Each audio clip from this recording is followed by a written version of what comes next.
Olá, boa tarde. No Dia Nacional de Prevenção da Obesidade e às vésperas do Dia das Crianças, vamos falar sobre a alimentação delas. Uma em cada duas crianças está acima do peso. Elas passam horas em frente a telas eletrônicas, inclusive na hora de comer. Fazem pouco exercício e consomem muita gordura. E os médicos alertam, se não mudarmos esses hábitos logo, teremos uma geração inteira de sedentários. As aulas de educação física ganharam um complemento neste ano: pesagem e cálculo de IMC. As verduras da merenda são cultivadas pelos próprios alunos que já têm na ponta da língua a receita da saúde. Praticar bastante esporte, comer uma alimentação boa. Tem que comer fruta, verdura. Não também só para fazer dieta, também tem que comer, né?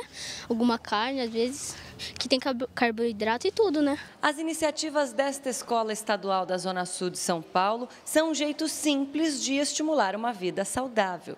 Incentivar a manipulação de alimentos naturais ajuda a mostrar que alimentos rápidos e ultraprocessados prejudicam a saúde dos pequenos. Hoje, nós ingerimos basicamente produtos industrializados de alta concentração calórica. Isso, portanto, é uma mistura muito ruim. A gente gasta cada vez menos calorias e a gente ingere uma quantidade cada vez maior de calorias. Outro vilão é o sedentarismo. Uma pesquisa feita na região metropolitana de São Paulo mostrou que mais da metade das crianças praticam menos de 5 horas de atividade física por semana. Em casa, quanto mais colorido e natural o prato, melhor. E sempre que a agenda der uma folguinha, pratique esportes e brincadeiras ao ar livre com os pequenos. E para falar sobre o apetite das nossas crianças, recebemos Fábio Ancona Lopes, pediatra e nutrólogo, e a psicóloga e escritora Elizabeth Monteiro. Participe aqui da nossa conversa, você pode mandar perguntas e comentários, pode ser usando o Facebook ou o Twitter. Os endereços estão na sua tela. Boa tarde. Boa tarde. Muito obrigada pela presença hoje. É um prazer. Muito obrigado pelo convite. Vamos começar então com esse número da pesquisa que chama muita atenção, né? Uma em cada duas crianças de 0 a 12 anos está acima do peso. Esse número vem aumentando? Esse número vem aumentando, infelizmente, de forma muito rápida. O Brasil foi um país onde a preocupação dos nutrólogos era com a desnutrição. E hoje, felizmente, a desnutrição só existe em áreas isoladas, em guetos populacionais, vamos dizer assim. Mas, no entanto, a urbanização, o estilo de vida atual, o sedentarismo, o estilo de alimentação, o hábito alimentar associado ao sedentarismo, tem feito com que a obesidade entre jovens, desde pequenos, tenha aumentado de um modo muito rápido, muito alarmante. Nós estamos entre os países que têm maiores índices de obesidade atualmente. Elizabeth. Eu, como psicóloga, vou falar da parte comportamental, né? Todo comportamento, Andressa, ele é aprendido. Aprendido e vira hábito, né? O hábito aparece com a realização do primeiro ato. Então, eu penso que o que está colaborando para que as nossas crianças estejam obesas é a falta do brincar, é o sedentarismo e a vida que as famílias levam, o estilo de vida das famílias, né? Hoje, a maioria das famílias, ela vive de uma renda dupla. Então, os pais não estão presentes, eles precisam trabalhar. Então, essa criança, ou ela fica sedentária em casa, terceirizada, ou até mesmo sozinha, ou os pais sempre têm muita pressa. Come logo, abre a boca, entrocha aquela comida na criança, põe a criança para ver televisão comendo, porque eles têm pressa. Põe um tablet na mão da criança para ela se distrair comendo, porque eles têm pressa. Eles não podem esperar essa criança comer. A criança não pode colocar as mãos na comida, porque eles têm pressa e ela vai se sujar. A criança não pode comer com a mão, que é um prazer maravilhoso. Na Escandinávia existem pesquisas que mostram a importância da criança comer com as mãos, de comer com o próprio talher. Os pais têm pressa, a criança vai sujar o chão, a criança demora, a criança deixa cair. Então, a criança vai incorporando hábitos de alimentação que não são saudáveis. Todos os hábitos saudáveis vão sendo deixados. Exato. de lado, e né? E a criança que não brinca, né? Porque hoje as agendas estão cheias. A Elizabeth colocou essa questão aí das crianças comerem já com tablet, celular, olhando para a tela, né, doutor Fábio? Qual que é a consequência disso? A gente sempre fala que, eu digo muito isso, as crianças precisam primeiro aprender a comer, depois aprender a ter bons modos à mesa. A propósito disso que ela acabou de falar. Né? Aprender a comer implica, basicamente, em ter contato com o alimento. E esse contato vai desde a manipulação até o fato de comer sozinho, comer com a mão, usar o talher ou não. Isso é menos importante. O importante é ter o contato com o alimento, a interação da criança com a comida.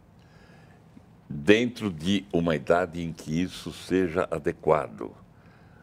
Quando eu era jovem, pediatra, nós começávamos a dar comida para a criança aos 3 meses de idade, papinhas de aveia, de fubá, coisas desse tipo. Depois, uma coisa tão óbvia, mas o óbvio às vezes não é descoberto de início, pensou-se que para dar comida para a criança, ela tem que poder se manter sentada.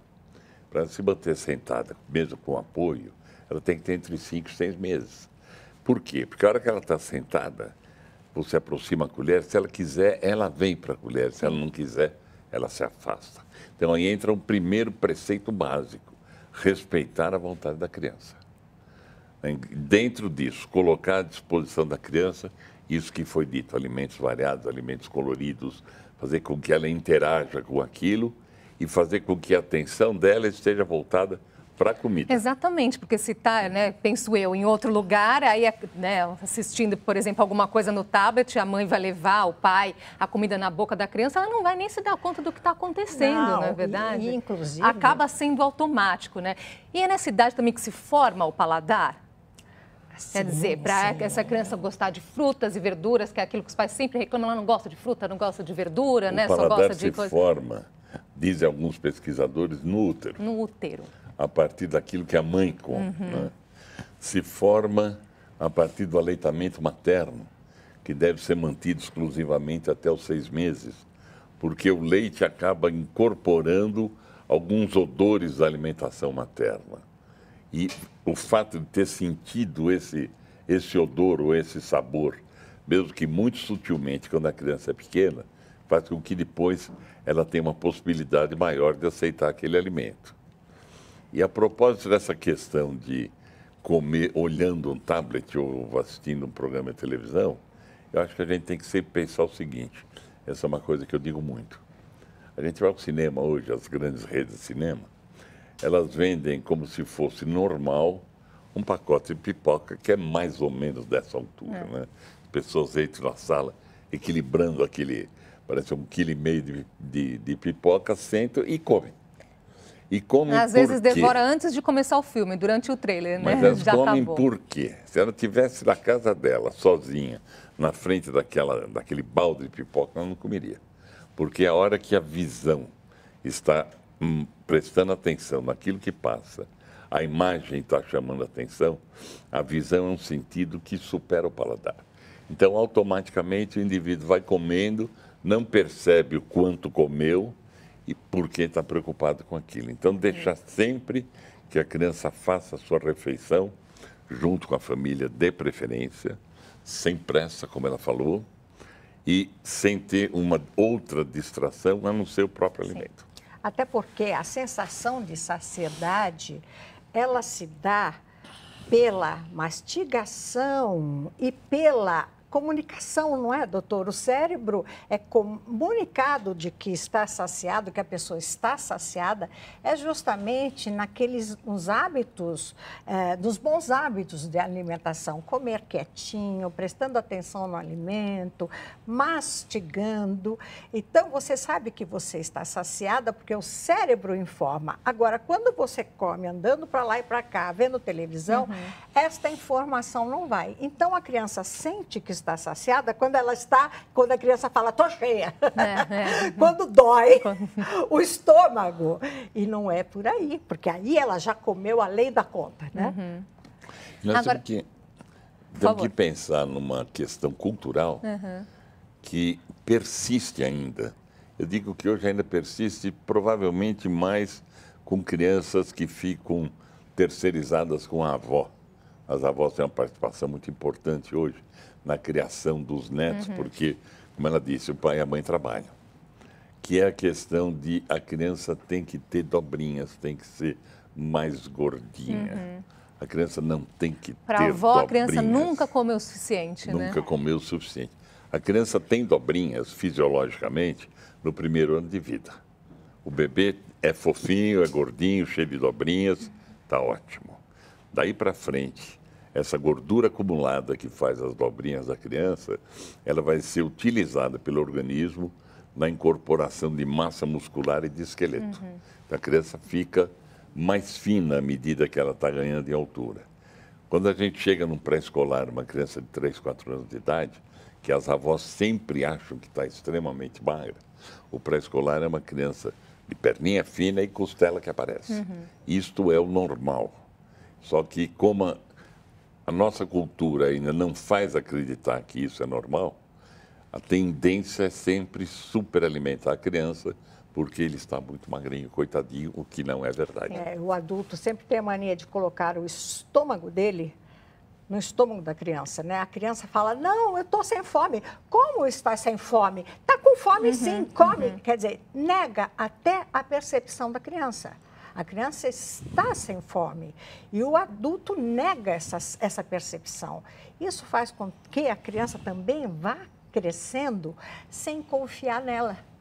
Porque assim, não, você não está com frio. Não, está com frio. Porque os pais não acreditam naquilo que ela está dizendo, exatamente. Né? A criança está vermelha, escorrendo suor. Não, está com frio, põe o casaco. Está com fome, caiu, não doeu. Não pode negar a percepção da criança. A criança tem que ser respeitada. Não quer comer? Vai comer mais tarde, desde que não lhe entrochem o chocolate, o biscoito e aquele monte de lixo. Por falar nesse monte de lixo aí, uma outra questão são os industrializados, né, doutor Fábio? De novo, né, em busca aí da comodidade, da tal da pressa. É aquilo que eu falei no início, André. O estilo de vida atual. Pai e mãe saindo cedo e voltando à noite. Né? A criança fica aos cuidados de alguém ou aos cuidados de uma escolinha ou de uma creche, né? Cada um dá um nome, né?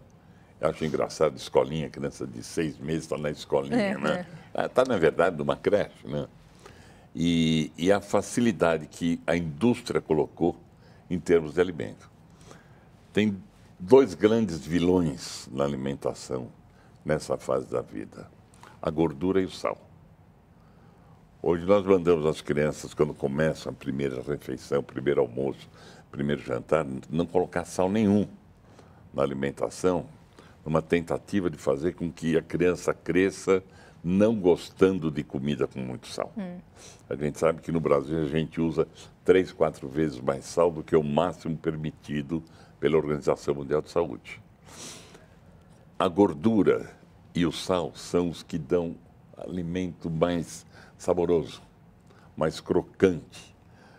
A gordura trans, o grande veneno da alimentação, é o que dá crocância ao biscoito, à bolacha, é o que permite que aquilo fique mais agradável, que faz barulho na boca, é sempre mais agradável do que aquilo que não faz. Então, são colocados esse tipo de ingredientes na alimentação exatamente nesse sentido. Além de que a gordura é o que confere sabor e odor ao alimento. Eu brinco dizendo assim, você vai num churrasco, vai ter uma grelha onde tem uma picanha derramando gordura no fogo e uma grelha onde você põe um pé de alface. Qual é dos aromas que vai te atrair? Evidentemente, da gordura. Então, gordura dá sabor e gordura dá odor. E o sal estimula o paladar. E tem uma outra questão nesses industrializados, né, Elizabeth, que é a questão da propaganda também, que seduz as crianças, não é? Sim. A propaganda seduz, a mídia influencia muito. Mas a gente não pode culpar só a mídia, né? Porque a principal aprendizagem está dentro de casa. É modelo de pai e de mãe. A gente sabe que nenhuma criança escuta o que os seus pais dizem. Não me ouve, essa criança não me ouve, todos os pais se queixam. Mas não existe criança que não imite os pais. Todas imitam. Então, eu sempre recomendo, de repente, a criança não quer comer. Hoje a gente tem o conceito da família participativa, que é muito bacana, né? Vai à feira com a criança, vai ao mercado, faça a criança escolher os alimentos, chega em casa, faça com que a criança ajude a preparar aquele alimento. Parta o alface, o tomatinho, do jeito que ela sabe, uma saladinha de fruta com uma faca que não seja afiada. A criança quer ser importante, a criança quer agradar. Então, essa família que faz a refeição junta, que compartilha o alimento e que o alimento também foi feito pela criança, isso dá um prazer imenso. Só que as pessoas não têm tempo. E a hora das refeições também, Andresa, muitas vezes, quando acontece, é uma hora de briga, que a família se reúne para falar, come direito. Fica fazer quieto. as cobranças, para discutir né? aproveitamento escolar. Né? Aproveitamento escolar ou quanto as despesas, quanto se gastou De novo, na ninguém semana. percebe o que está acontecendo, Exatamente. o É hora da motivo, né, briga. daquela reunião. A Franciane Permus, ela conta aqui, ela pergunta da questão do açúcar, né? Ela fala que a filha tem 11 meses, por escolha, orientação médica também, ela não, nada de açúcar, nada de industrializado, a não ser o açúcar das próprias frutas. Ela pergunta, doutor Fábio, se o açúcar vicia e se nos primeiros 3 anos de vida oferecer açúcar pode torná-la dependente. Não, o açúcar não vicia. A orientação mais atual, a Academia Americana de Pediatria publicou isso agora, recentemente, a questão de 1 mês ou 2, que não se dê açúcar adicionado a nenhum alimento em crianças até 1 ano de idade. O açúcar da fruta, tudo bem, né? O açúcar da fruta, de preferência, também comendo a fruta, né? Então, ela está agindo corretamente Ela aqui, está então. agindo corretamente. Depois de 1 ano de idade, a gente tem que saber o seguinte, o açúcar faz parte do conjunto de carboidratos que a gente come.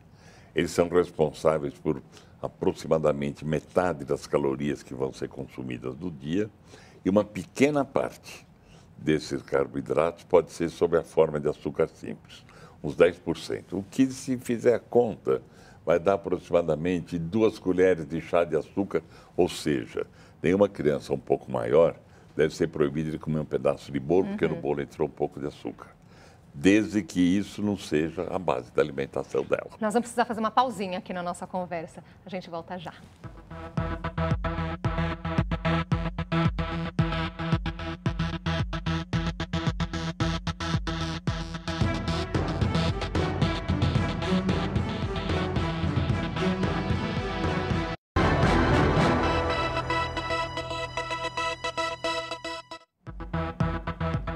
Já estamos de volta com o JC Debate. Hoje conversamos sobre o apetite das nossas crianças.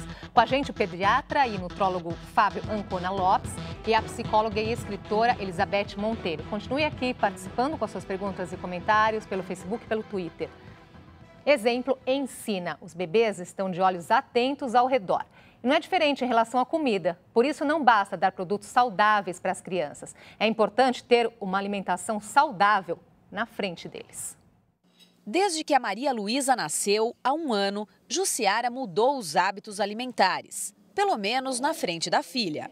Na minha casa não tem mais refrigerante devido à Maria Luísa, porque criança tudo o que vê quer. Então, para ela também não ficar na vontade, a gente abriu mão do refri, é tudo natural, suco.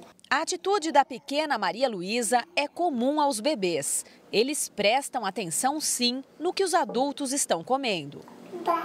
O que já percebemos na prática está na conclusão de um estudo americano feito com mais de 200 bebês.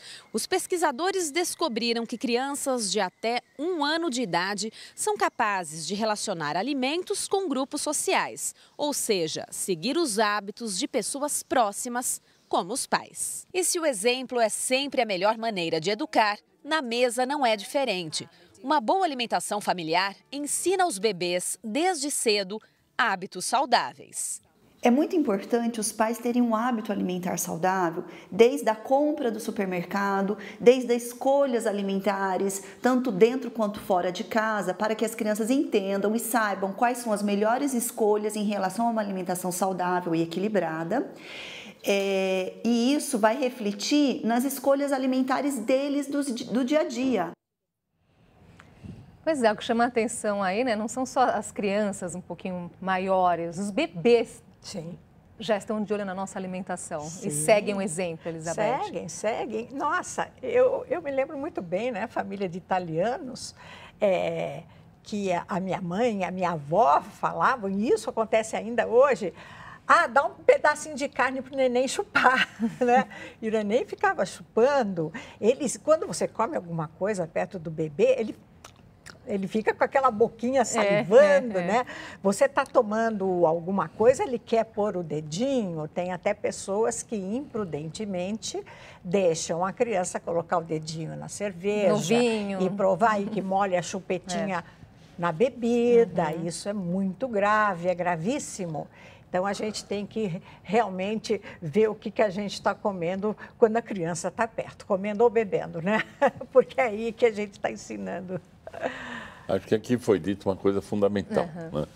O hábito alimentar da criança é formado pelo hábito alimentar da família. Né? Achei interessante da reportagem que diz, pelo menos na frente do filho ela come certo. Pelo menos, escondido não posso dizer. Eu acho que ela tem que comer certo sempre, né? Claro. Tem que criar um hábito alimentar adequado. E aí entra, aí entra o problema fundamental da origem da obesidade. Né, que é um mau hábito alimentar da população. Nós temos que falar com as crianças, mas nós temos que falar com as famílias. As famílias têm que ser orientadas e provavelmente, aí tem algumas experiências muito interessantes, eu pude acompanhar algumas, a melhor forma de orientar é trazer o pai e a mãe para a situação da criança. A hora que a escola da criança faz um programa de alimentação saudável e traz a família para discutir. Então, a partir do filho, fazer uma interferência no hábito alimentar da família.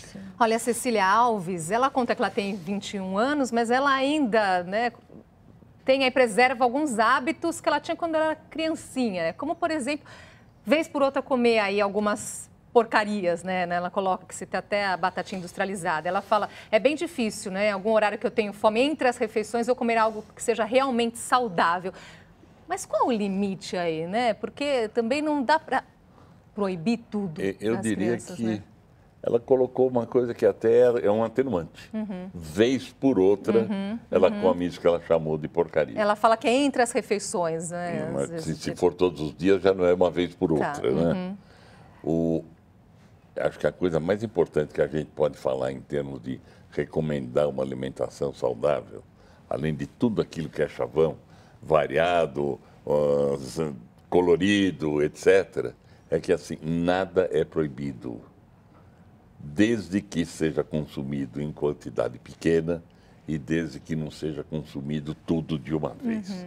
A criança pode comer um brigadeiro na festa, pode comer um pedaço de pizza com a família, pode... Né? Se a gente vai tentar todas as vezes fazer uma alimentação absolutamente correta, nós vamos entrar num outro problema que é ortorexia, né? É transformar comida em remédio. Sim, não. Aí já vira uma neurose também. Alimento tem que estar ligado ao prazer. Ao prazer da família, ao prazer de todo mundo junto, até ao prazer de algumas coisas que não são consideradas saudáveis, desde que em excesso. Então, ter sempre o bom senso de saber qual é o limite. Sim. Eu acho que é importante esse tema que a gente está discutindo, porque a obesidade é uma doença. A maioria dos adultos faz dieta para ficar bonito, para ficar em forma. Mas a obesidade é uma doença e uma criança obesa será um adulto obeso. Ele vai desenvolver, além da obesidade, as síndromes metabólicas, as doenças provenientes da obesidade. Então, a obesidade não é uma questão de padrão de beleza, é uma questão de saúde, por isso que a gente está falando de obesidade na infância, porque virou um problema de saúde pública. É essa a questão preocupante. Que aí, e vai ficando mais difícil também contornar a situação ao passar do tempo, não é? Todas as estatísticas mostram isso, né? A criança quem tem pai e mãe obesos tem 90% de chance de ser um adulto obeso. Se tiver um dos dois obesos, tem 50% de chance. Se passar da fase do estirão da puberdade e continuar obeso, a chance de voltar a ter peso normal é praticamente nenhuma. Vai fazer aquele famoso efeito sanfona. Engorda, emagrece, engorda, emagrece. Voou o tempo aqui, tem outras tantas perguntas chegando. Estou percebendo aqui que nós vamos precisar fazer um outro programa. Tem pessoas aqui até colocando, né? E o contrário, né? Quando a criança não come, nós vamos precisar falar disso numa próxima Provavelmente ela outra come, oportunidade. a família acha que ela não come. Um recadinho final, então, para fazer com que a criança tenha prazer, sim, em comer. Sim, é assim, transforme as horas das refeições, os momentos que você está com teu filho, nos melhores momentos da vida de vocês, tá? Dos melhores momentos da vida da família, né?